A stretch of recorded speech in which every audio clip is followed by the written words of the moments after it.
Hi, sorry I can't be with you in person. I'm Chris Meade, Director of IFBook, and I've been asked to make a little presentation to you about IFBook, a small think and do tank exploring the future of the book in the digital age.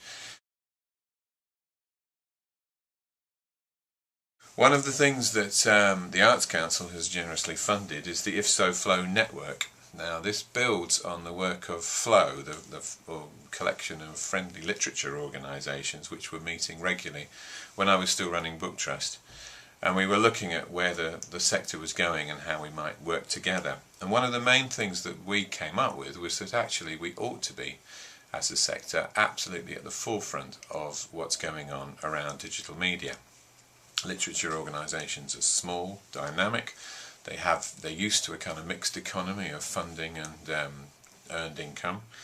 They're all about communications, and in fact they have a huge amount of assets, a lot of creative assets, and the fact that they're commissioning new work. They're liaising between reader and writer in different ways. So to this moment, when so many people are looking at new ways of distributing and publishing, they would seem to be in a position to really kind of seize the time.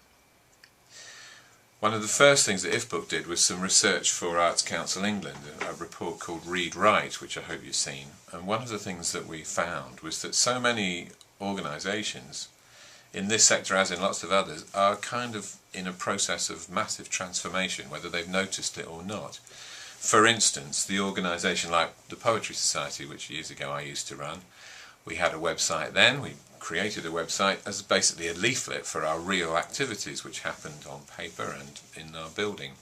Now, if you look at the Poetry Society, far more people use the website than anything else. So in some ways their building is now a way of promoting the website, which has become the organisation. Another example is something like the Hay Festival, which, as we were talking to them, had got to the point where more people accessed the festival by downloading podcasts than actually going into a tent in Wales. So in a way they had become a broadcasting company without really noticing it. So we want to help literature organisations explore the changes that are happening to them, and I think this is really that kind of testing time. When we finished Flow, we produced an exciting white paper which you can still see. I'll send you a link to that, where we said of this thing that it was time for us to seize the time. Well, it really is, and one of the things we want to do is pull together some pretty kind of senior figures, for instance from Microsoft, from the world of publishing and education, to look at whether there is a whole new model of publishing and distribution that we could be at the centre of. So that's one thing that we're doing, and I've got a little slide to show you. Have a look at ifsoflow.ning.com to see what the FSO Flow network's doing.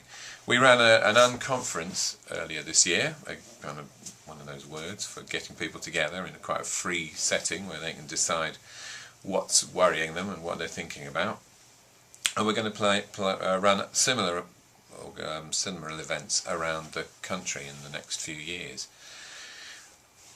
Just to go back, one of the main things again that we found was that small organisations had all sorts of quite complicated issues with new media and technology, ranging from the fact that their marketing officer didn't like the web, so wasn't interested in using Twitter to promote events, to people planning things that they assumed would be huge investments in new technology and computing skills that you can now do in 5 minutes. For instance, an organisation wondering that in their 3-year plan they might look at providing lessons online, and well, of course you can do that very, very easily and cheaply these days. So we wanted a setting where people could explore these very quirky personal issues that were cropping up in organisations, because the big and the little connect. I'd like to say a bit about where I think we're at in terms of the future of the book. The future of the book is now. A lot of changes are happening in publishing, for good and bad and for the inevitable, and yet a lot of people, I think, are kind of in denial about that. Book lovers, and I've written this on a slide which I'll give you a quick flash of, book lovers seem to me to be in denial. They like to think that they live in a book-lined world, People talk about, oh, but I love books, I hate looking at screens. But actually, all the time that I've been promoting books, the space that they occupy in the lives, even of the kind of bookiest people, has been shrinking. I mean, we watch a lot of telly, we surf the web, we talk to people, we go to live events, and on the whole tend to read, to help us get to sleep at night and to pass the time on the tube, and on holiday take a few books with us. So they've already been kicked out of the front room and sent up to bed. And meanwhile, even my mum kind of thinks that what I'm doing now is sort of evil. How can I be telling people to look at things on screen rather than to read lovely old books? Actually, she uses the web all the time as somebody who's housebound. She even orders her food on it, and loves Jane Austen and watches all the movies about the movie versions of the books. E-readers. This has been the year really when so many people have had at least a little go with the Kindle or the Sony Reader, and people who've assumed that these things were anti-literature have taken one quick look and thought, yeah, they're okay, these are quite interesting. Being able particularly to sort of turn up the font on a book is a really definitely a way of reading it more easily and more thoroughly. But the thing it really brings home to me, and I think to everybody, is that actually a book isn't an object at all. It is an experience that happens in yourself, in your brain and in your heart. And that the book, the chunk of paper at the end, is really just a sort of souvenir of your visit. And I think that's very, very exciting, because it chimes a lot with all the work that we've been doing for ages in literature to present poetry, for instance, in a very kind of multimedia way, with live events and projects and public use of poetry as public art. So why are people so kind of passionate about the book and so frightened of losing it? I think we need to get beyond people's first sort of comfort zones and fears and think a bit more about what the book represents to us. It's a symbol of freedom.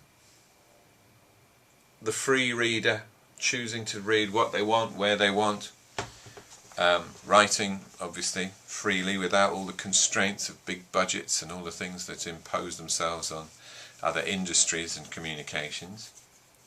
It's a container of culture. Obviously it used to be where we put the canon. Real ideas were in books as opposed to popular fleeting culture. It's a very personal conversation between reader and writer.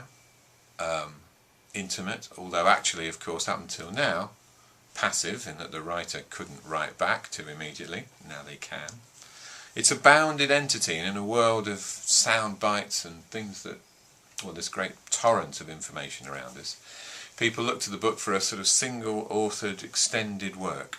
And I think as we look at how we render books in the digital sphere, those issues about how you create a bounded experience are very important.